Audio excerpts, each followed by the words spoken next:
Alex, how are you? Good. Hi, Guy. So give us a perspective on a U.S. basis. Where are we? How do you deal with your workers? How do you deal with vaccination? How do you feel about where the country is right now?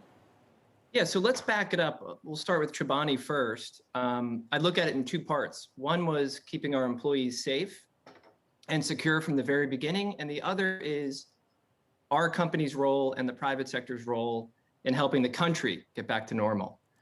On the first, we mandated masks very, very early on, 14 months ago, back in March last year. And both of our factories are in rural areas, and there were no cases at that time. And there was confusion around masks and are they effective? Do you need to wear them? And we created some really good compliance and behavior from the very beginning. And then we quickly did a child care subsidy because our plant workers are hourly workers and their kids were home from school. And then we did special bonuses. Yep. So keeping your employees safe and secure is good for business. And it's just the right thing to do. Fast forward the movie to the vaccinations being available. The first thing we did is we gave 6 hours paid time off. All of our factory workers are hourly workers. So we gave 3 hours paid for the first shot, 3 hours paid for the second shot. And then what we did most recently is 3 weeks ago, we did an on-site vaccination clinic in the largest yogurt facility in the world in Twin Falls, Idaho. Great turnout. And then last week we did another one. So we have vaccinated over 300 people in one of our factories in Idaho. And this week we're doing upstate New York in South Evanston, and we're going to do another one next week. So we feel really good about where we are with vaccinations, and we're going to continue to do on-site vaccinations until we get everybody who wants to be vaccinated. And I think it's the company's job to make it accessible. You just said something really interesting. Everybody that wants to get a vaccine. What about those that don't? We're going to keep making it available and keep educating around the topic. And what we're finding is the more people that get vaccinated, the more good word of mouth spreads.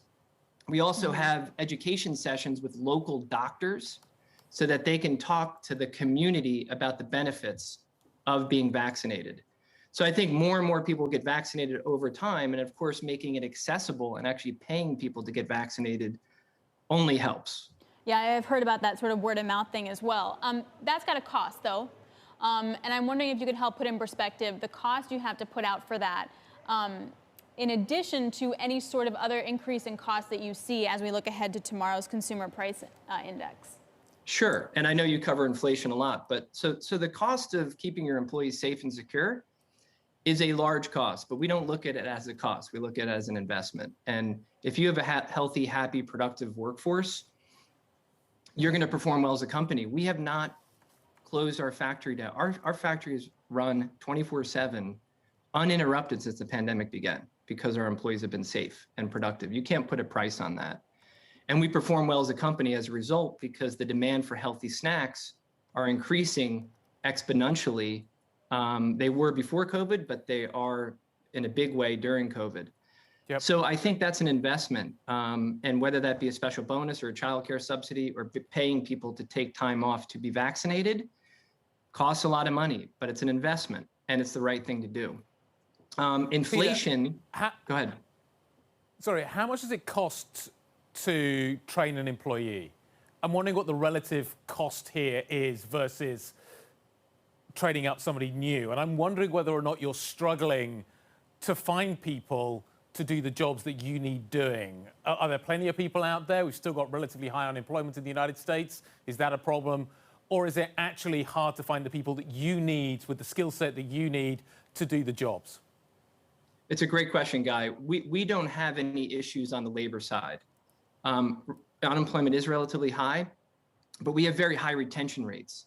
And that goes back to doing right by the employees, which is something, Hamdi has been a big part of from the very beginning, right? Being a human company.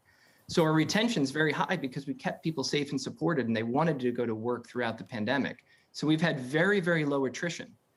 So we've been able to meet surging demand because of our retention, and we're a sought after brand when it comes to hiring, and unemployment rates are still relatively high. So no issues in that regard. So then finish the conversation about cost pressures.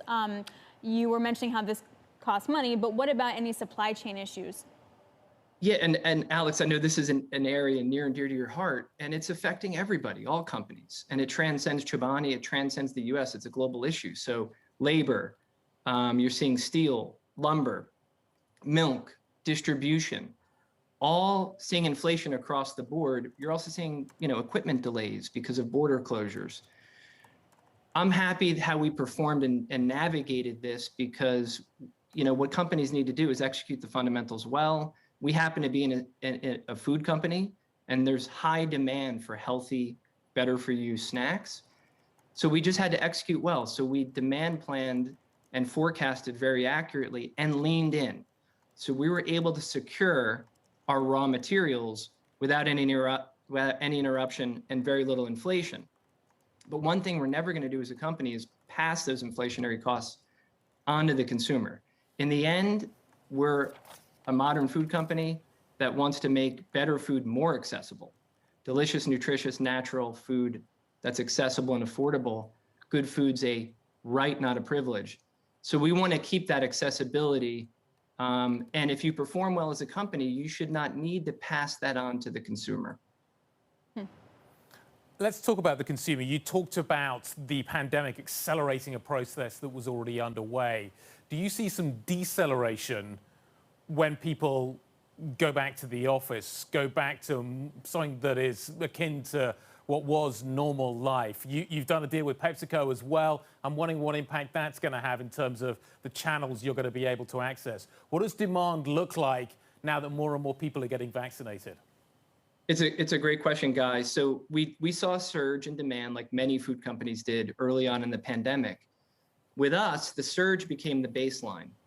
So healthy habits have been created as more and more people seek out better for you snacks and healthier for you snacks. When we look at Nielsen March over March, this past March over a year ago March, we actually grew when many companies did not. And that's exciting to see that a behavior has been created and there's a new baseline. So we've not seen any slow in demand at all, actually. And we think that will continue because healthy habits have been formed. The PepsiCo partnership pilot program in the Northeast, which was geared around drug convenience in colleges, goes back to that making good food more accessible mission vision.